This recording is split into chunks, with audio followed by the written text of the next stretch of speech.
If you get interested, you start looking back at your experience and you start to notice like this quieter space of wisdom. I remember my husband writing a difficult letter. A friend of his wife had died far too young. And he was trying to, he was trying to write and he was trying to think what to say. And he said, when I was trying to write this letter, I couldn't find the words. And he said, when I stopped thinking, it kind of just came through me. Just kind of knew what to say. Where's that coming from? And, it's like, when you leave the house sometimes and you have this feeling that you've forgotten something. It's like, I think I've forgotten something. But then you start to think. And you go, no, I haven't. I've got everything. I've got this. I've got my keys. I've got my phone. I've got my stuff. And then you get to where you're going. And you're like, oh, I knew I'd forgotten something. I forgot my shopping list, whatever it was. It's like, I knew that. I knew I'd forgotten something. But we don't always pay attention to that quiet voice because we listen to the louder voice that needs to be right. Our thinking that we're mesmerized by, and we don't pay attention to the quieter, sometimes, wisdom until we do. And we bring it into the foreground because we get interested in it and we start to notice it. And have you noticed that when we sometimes, I was talking to someone the other day and she said, I was on the motorway and I suddenly had this really anxious feeling. And I thought I was going to have like a panic attack and I wanted to roll up into a ball. And she said, so I need to stop that happening again. I need to, take some, I don't know, HRT or something to stop because, that can't happen again. And I said, but what actually did happen? Did you roll into a ball? Did you stop the car in the middle of the motorway? And she said, no, I didn't. And I said, so what is it that you're trying to stop from happening again? Because our mind kind of tends to protect us from stuff that we worry about and we think about, and we tell ourselves that can't happen again, but we haven't actually seen that ultimately you were okay in that moment. And now what you're creating is something that didn't actually happen. You didn't roll into a ball.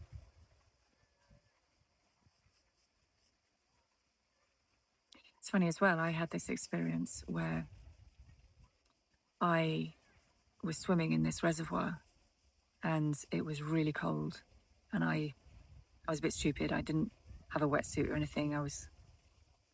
And it was probably October or November and my body started to go hypothermic, I think, because it suddenly started to shut down. I don't know, I was in the middle of this reservoir and there was quite a long way to go to get to the bank. And I remember some funny thoughts coming through my mind. I was like, my family are going to be really cross with me. They told me to wear a wetsuit. This is a really silly way to die. And then I thought, no, I'm not gonna drown today. And somehow I focused on the bank. All my attention was just on getting myself to the bank and getting out. Don't know, something kind of took over. And I got to the bank and I got out and it was funny because afterwards, my mind had a lot of thinking around this, or my mind started to, every time I got into cold water, I would be like, oh my God. That feeling of that wasn't okay. I nearly drowned. And I'd have this real panicky feeling. But then I looked at it and I kind of went, thank you, mind, protecting me. But actually, I'm okay. In that moment, something incredibly powerful kicked in. I kind of knew what to do. There's something that kind of takes over in a present, when we get into difficulty somehow. But we don't trust that. We trust our thinking and our kind of more limited, I started to notice that we tell ourselves a story, like that wasn't okay, that mustn't happen again. But actually what actually happened was something powerful got me through that in that moment. But I wasn't looking at that. I was looking at the what if I drowned? Like that other person, what if I'd rolled up in a ball? But you didn't roll up in a ball and I didn't drown.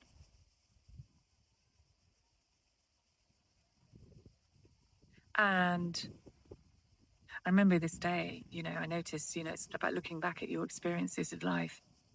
There was this day when my husband, in his wisdom, put some petrol or diesel or something on a fire, lighting a fire. And he didn't know that that wasn't a good idea. And there was this moment where he lit the match and there was this explosion. And he pretty much set himself on fire. There was this flash of, and I had to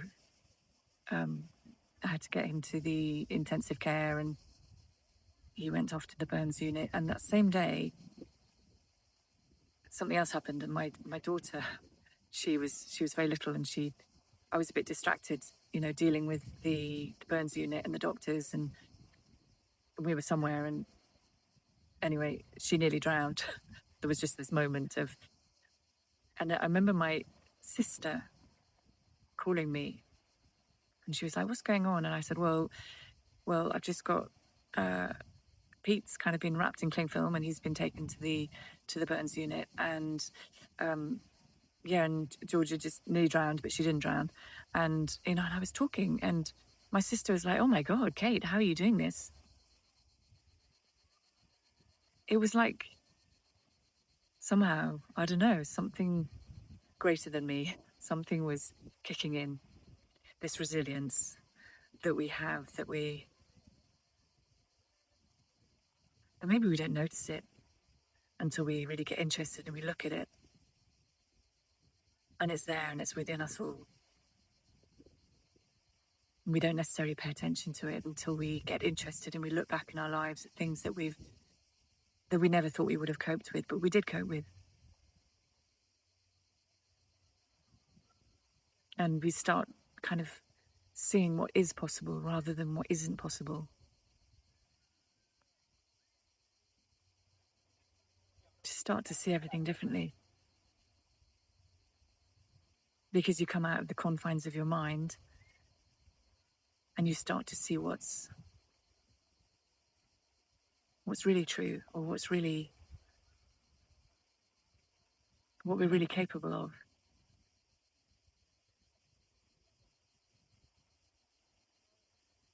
But I'm not telling you that. I'm just saying, what if you get interested?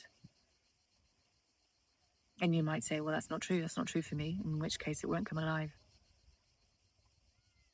It's only when you have this curiosity to kind of look and go, what if? It's funny because my daughter, when she struggles in something, she used to never listen to me because I was always in this, panic and fixing, and she would never listen to anything I said. And she'd just say, "Mom, you're just not helpful. You're not helpful at all." But now she does listen, and she's at uni and she'll call me if she's struggling with something, if she's lost in something. She knows that I won't fix it and I won't change it. She knows that there'll just be this sort of quiet space that we can fall into, this wisdom. And what I saw the other day that I hadn't seen before, it's funny, this journey, it's like, it's a journey. You're seeing stuff all the time. It never stops. It's never going to end. This awareness it just keeps on giving. It gets simpler and simpler and simpler, but in the simplicity is everything. That's the craziness of it. In the nothing is everything. And what I saw recently, I was like, do you think that when, that when we talk, do you think that this feeling, this calmness, do you think it's coming from me? Do you think it's mine? I said, do you realize that actually it's you? It's yours. It's what, it's not coming from me. It can't come from me. It's just that it's your inner well-being that maybe you're not trusting, or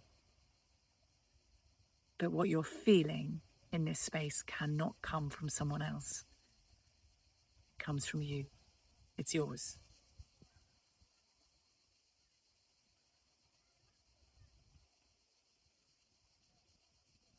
And it's about trusting it, trusting that feeling, and knowing that it's you.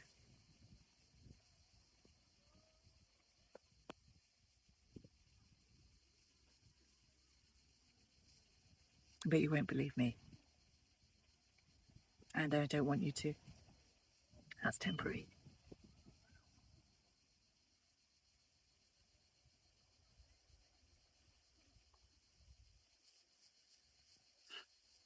I leave you in peace.